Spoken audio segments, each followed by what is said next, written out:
सुबह उठिए तो कम से कम याद कर लीजिए, मन ही मन इस बात को कहिए कि हे शिव आप मेरे गुरु हैं, मुझ पर दया कर दीजिए। लेकिन इसको भूल जाइएगा, मैं तो भूल जाता हूं। सुबह उठता हूं, महादेव शिव तो याद आ ही नहीं सकते, महादेव तो याद आता ही नहीं है, ससुरी चाय याद आती है, क्या करिएगा, याद ही नहीं आते।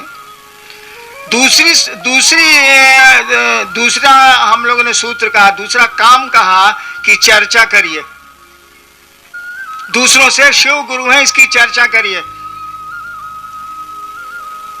आदमी जिसको प्यार करता है ना, उसके बारे में बात करना चाहता है, आदमी का स्वभाव है। और जिसके बारे में ज्यादा बात करिएगा ना तो उससे प्यार हो जाएगा, उससे आपको मोहब्बत हो जाएगी, उससे लगाव हो जाएगा। हम लोगों ने कहा शिव गुरु है इसकी चर्चा करिए, और चर्चा में आप उलझते हैं। मैं रांची से आया हैदराबाद, मेरे गले में दर्द पैदा हो गया, इतना हुआ इतना हुआ इतना हुआ कि मत पूछिए। मैं सोच रहा था बंगलोर में तो मैं बोल ही नहीं पाऊंगा, लेकिन क्या करूं, अब इतने कार्यक्रम दिया हुआ है, इतने लोग आएंगे, अब गला खराब हो चाहे जे बोलना तो पड़ेगा। मैं रांची में रहता हूं, रोज 200 300 400 आदमी मुझसे मिलने आते हैं, तबीयत खराब है तब भी तो जाना ही जाना है।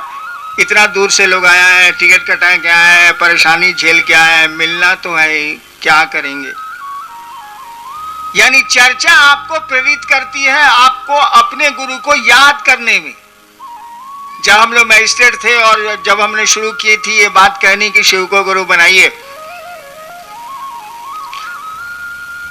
तो अक्सर मेरे साथी मैजिस्ट्रेट लोग कहा करते थे, क्या बॉस महादेव का क्या हाल है। देखिए व्यंग कसता है, हम ही से पूछता है महादेव का क्या हाल है, कहा कि महादेव की चर्चा मैं करता था तो वो लोग व्यंग कसता था, क्या बॉस महादेव का क्या हाल है। यानी कुछ नहीं, अब आप कोर्ट करने जा रहे हैं, इजलास पर मैं जा रहा हूं, उधर से एक मैजिस्ट्रेट आ रहा है, क्या बॉस महादेव का क्या हाल है। अब बताइए, हम तो सोच के जा रहे हैं कि आज कितना केस है, कितना सुनना पड़ेगा, कौ घंटा कोर्ट में बैठना पड़ेगा, तब तक याद दिला दिया कि महादेव का क्या हाल है। यानी शिव याद आ गए ना।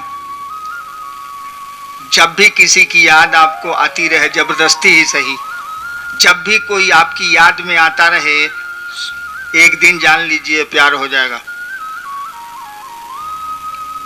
तीसरा काम हम लोगों ने कहा कि जब मौका मिले अपने गुरु शिव को प्रणाम कर लीजिए, प्रणाम करने की कोशिश करिए। प्रणाम भी तो मन ही करेगा, बोली तो प्रणाम करती नहीं है, हाथ तो प्रणाम करते नहीं है। हम लोग कितने आदमी को प्रणाम करते हैं, हम मने मन सोचते हैं ना कि साला कहां से मिल गया, आज खाना नहीं मिलेगा। करते हैं कि नहीं करते। हम लोग बहुत आदमी को प्रणाम करते हैं, हम तो नौकरी में बहुत किया है, प्रणाम किया, प्रणाम सर आइयो। जब वो चला गया तो सब बगल वाले साथी से कह रहे हैं कि देखो आज खाना साला नहीं मिलेगा, ये साला कहां से भेटा गया। ये प्रणाम प्रणाम नहीं, प्रणाम मन करेगा ना, झुकेगा मन ना। बोली प्रणाम कर रही है, मन तो नहीं झुक रहा है, मन तो कह रहा है कि कहां से भेटा गया, खाना नहीं मिलेगा। तो हम लोगों ने कहा शिव को प्रणाम करने की कोशिश करिए। काहे कोशिश करिए, शिव को प्रणाम होता नहीं है, वो तो अपने काम के लिए, अपने मतलब के लिए हम लोग प्रणाम करते हैं। प्रणाम के लिए तो प्रणाम करते नहीं है, शिव के प्रति प्रेम हो, श्रद्धा हो, इसके लिए तो प्रणाम होता नहीं है। काम है, हमको मतलब है, तो प्रणाम तो करना ही पड़ेगा, क्या करेंगे, कोई उपाय है। हम लोगों ने कहा शिव को प्रणाम करने के लिए प्रणाम करने की कोशिश करिए, अपनी बात छिपा लीजिए, वो बात खुद ब खुद पूरी हो जाएगी। कहिए मत, प्रणाम पहले करिए। यही 3 काम हम लोग कहते हैं करने को, यही 3 सूत्र हैं। और हमने तो जब शिव को गुरु माना था तो ये सूत्र भी नहीं थे, मात्र ख्याल था। मेरा गला देखिए, हम गले के बारे में बोल दिए ना, अब बीमारी शुरू हो गई। गजब चीज है, बीमारी का नाम लीजिए बीमारी शुरू। जब मैंने शिव को गुरु माना था तो कोई सूत्र नहीं थे, मात्र इस बात पे मैं खड़ा रह गया कि शिव मेरे गुरु हैं और रहेंगे, इसके लिए जो नतीजा होगा। और बहुत नतीजा हुआ, हमने आपको सुनाया कहाँ। 74 से लेके 82 तक मेरा जो नतीजा उतरा, जो नतीजा उतरा, हम तो देखते हैं कि आज 3 करोड़ से ज्यादा शिव शिष्य हैं और सबको मस्ती मस्ती। मैंने शिव को गुरु माना था, तो जो मुझको परेशानी हुई, जो मुझको दिक्कतें हुई, मैं ही जानता हूं। क्यों? इसीलिए कि 15 साल स्मशान की साधना छोड़ के आया था।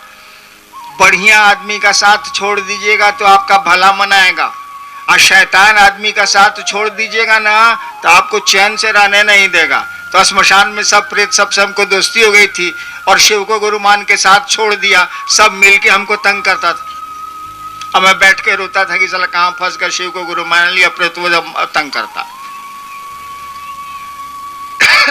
आइए देखते हैं, कुछ जिज्ञासा आई है तो करते हैं, लगातार बोलने में दिक्कत। चलिए,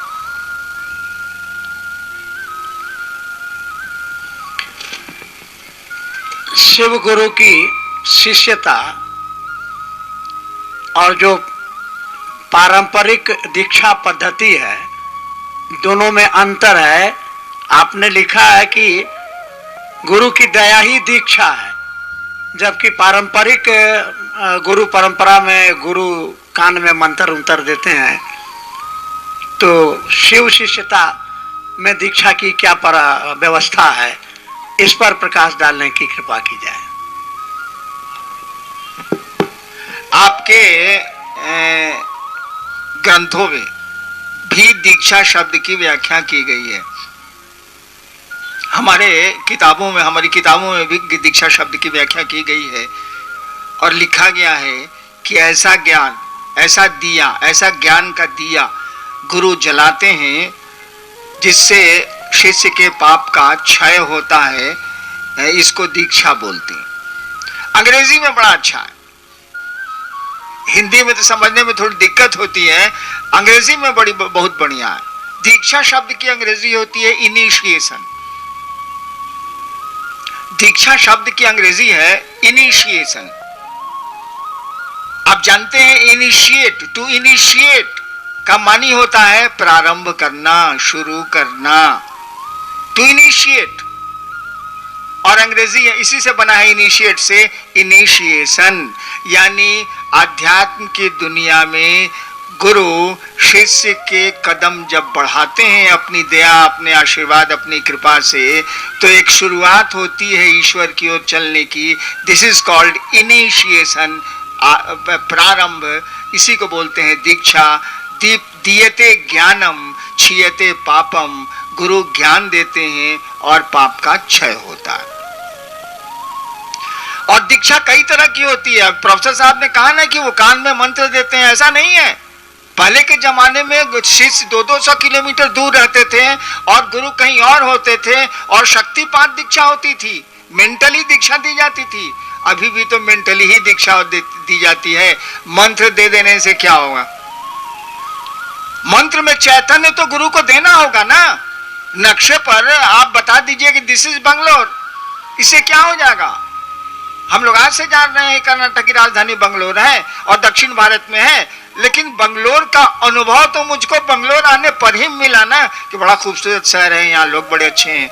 लेकिन वहां से तो नक्शे पर नक्शेबाजी हो रही थी। तो मंत्र से काम नहीं चलता है। मेरा नाम है हरिंद्र आनंद। हर एक देवता का एक मंत्र होता है, हर एक मंत्र का एक देवता होता है। जब तक उस मंत्र के देवता से आपका सानिध्य नहीं होगा, मंत्र, उसी को बोलते हैं मंत्र का चैतन्य, तब तक मंत्र की सार्थकता नहीं होगी। मंत्र पूर्ण रूपेण काम नहीं करेंगे। इसको समझिए। जैसे कोई आदमी आता है आपके पास, कोई आदमी वहां से आता है बिट्टू जी के पास, चाहे श्रवण जी के पास आता है और कहता है कि देखिए हम रांची से आए हैं, हरिंद्र जी के साथ रहते हैं, हमारा पॉकेट कट गया है, हमको 200 रुपया दे दीजिएगा तो हम चले जाएंगे रांची। ये लोग कुछ नहीं बोलेगा, कुछ नहीं पूछेगा, 200 रुपया निकाल के दे दे। वो पायलट है, उसको 1.5 लाख तनख्वाह मिलता है, दे देगा 200 रुपया। श्रवण जी के पास भी महादेव की कृपा से कुछ पैसे तुम्हें ही 200 रुपया दे देगा। मेरे नाम पर इन लोगों ने 200 रुपये दे दिए, कुछ नहीं पूछा कैसे जानते हैं हरिनारायण जी को, बल्कि चाय पिला देंगे, कुछ नहीं पूछा। लेकिन वही आदमी आके कहे कि हम रांची से आए हैं, हरिनारायण जी ने हमको भेजा है, हमको 20,000 रुपये की जरूरत है, तब कहेंगे बैठिए। जाएंगे भीतर, मोबाइल लगाएंगे हमरे पिए के पास, है सुना भैया हाँ, एक आदमी आया है रांची से, कहता है कि हमको 20,000 की जरूरत है। कौन आदमी है जानते हैं उसको? आप दें कि नहीं दें? देखिए, रुक गए ना आप। मेरे नाम पर 200 रुपया दे दिया और 20,000 में रुक गए ना आप। मेरी जरूरत पड़ गई ना आपको। ठीक यही है मंत्र। नाम से काम चल जाएगा, लेकिन ज्यादा बड़ा काम होगा तब उस आदमी से काम लेना होगा जिसका नाम है वो। तो शिव शिष्यता में दीक्षा मात्र आपकी ये सोच है, मात्र आपका यह विचार है कि शिव मेरे गुरु हैं। इस सोच पर अगर खड़े हैं आप, तो उस शिव की, उस गुरु की ऊर्जा आप में प्रवेश करेगी और आपका धीरे धीरे उन्नयन होगा। You will get progress towards spiritualism. Next. ये गुरु भाई ने जानना चाहा है कि शिव को गुरु बनाने के लिए खान पान की वर्जना क्यों नहीं है। एक भाई ने पूछा है कि शिव को गुरु बनाने के लिए खान पान में रोक रुकावट काहे नहीं है? वर्जना शब्द का प्रयोग किया गया। रोक रुकावट काहे नहीं? स्कूल में नियम मास्टर साहब का चलेगा कि लड़का का चलेगा, इसका पहले फैसला कर लीजिए। हम लोग जिला में रहे हैं, मजिस्ट्रेट रहे हैं या अन्य पदों पर रहे हैं, एडीएम रहे हैं। जब जाते थे तो देखते थे कि स्कूल में 11 बजे बच्चे बाहर खेल रहे हैं, तो उस स्कूल के मास्टर को हम लोग सस्पेंड कर देते थे। मास्टर कहता था कि लइकवा सब अपने मोने बाहर चला गया है, सर हम क्या करें? हम कहा मास्टर को चीखें, बैठाइए, पढ़ाइए सबको। यानी स्कूल में नियम मास्टर साहब का ना चलेगा, लइका का चलेगा तो कबड्डी खिला देगा मास्टरों को, पढ़े वढ़ेगा नहीं। ठीक उसी तरह से आप गुरु किसको बना रहे हैं? हमको। हम लोग किसको गुरु बनाने की बात कर रहे हैं? हम लोग तो गुरु नहीं है, हम लोग तो उपदेशक नहीं है, हम लोग तो स्वामी नहीं है। जो है सो शिव है, वो महादेव है। तो बताइए, वह ईश्वर किसको रोकेगा, किसको परमिशन देगा कि कौन उसका पराया है? जो बता दीजिए तो जरा। समुद्र में रहने वाले मछुआरे भी शिव के हैं, सब्जियों पर पलने वाले लोग भी शिव के हैं। मैंने देखा है जब बाढ़ आती है, इस इलाके में पता नहीं कम आती है, बिहार वगैरह में जब बाढ़ आती है तो गांव देहात के लोग, सरकार की सहायता देर से पहुंचती है, गांव देहात के लोग रेलवे लाइन पर परिवार को लेकर चले जाते हैं। मछली खाने वाले का शिव नहीं है क्या? सब्जी खाने वाले का ही शिव है क्या? गाय का शिव है क्या? बाघ का शिव नहीं है? सबका तो है ना भाई। वही शिव जगत का गुरु है। जगत गुरु का मानी होता है जगत के एक एक आदमी को। ही हैज द फ्रीडम, उसको स्वतंत्रता है टू बी हिज डिसाइपल। जगत के एक एक आदमी को यह स्वतंत्रता है कि वो शिव को अपना गुरु बनाए, क्योंकि शिव जगत गुरु है। आपकी किताबें कहती हैं जगत गुरु नमस्तुभ्यम, हे शिव गुरु तुमको, जगत गुरु तुमको प्रणाम है। तो जगत में तो सारे लोग रहते हैं ना भाई साहब। वो मछलियां खाते हों, समुद्री जानवरों पर अपना जीवन पालते हों या सब्जियां खाते हों, सबका है। शिव तो सब, शिव के तो सभी ठीक है, हमारा शिव नहीं है इसीलिए कि हमारी तो बीवी है, बच्चे हैं, पद है, प्रतिष्ठा है, गाड़ी है, घर है, मकान है। लेकिन शिव के तो हम जरूर हैं। हमारा शिव नहीं हो सकता है, लेकिन शिव के तो हम जरूर हैं। अगर शिव के नहीं है तो हम हैं ही नहीं, कुछ हो ही नहीं सकता। वो ईश्वर है, पूरी सृष्टि उसी की है। तो जगत गुरु जब शिव होगा तो खान पान में क्या, कपड़े लत्ते और गरीबी अमीरी, जात पात धर्म कहीं आप वर्जना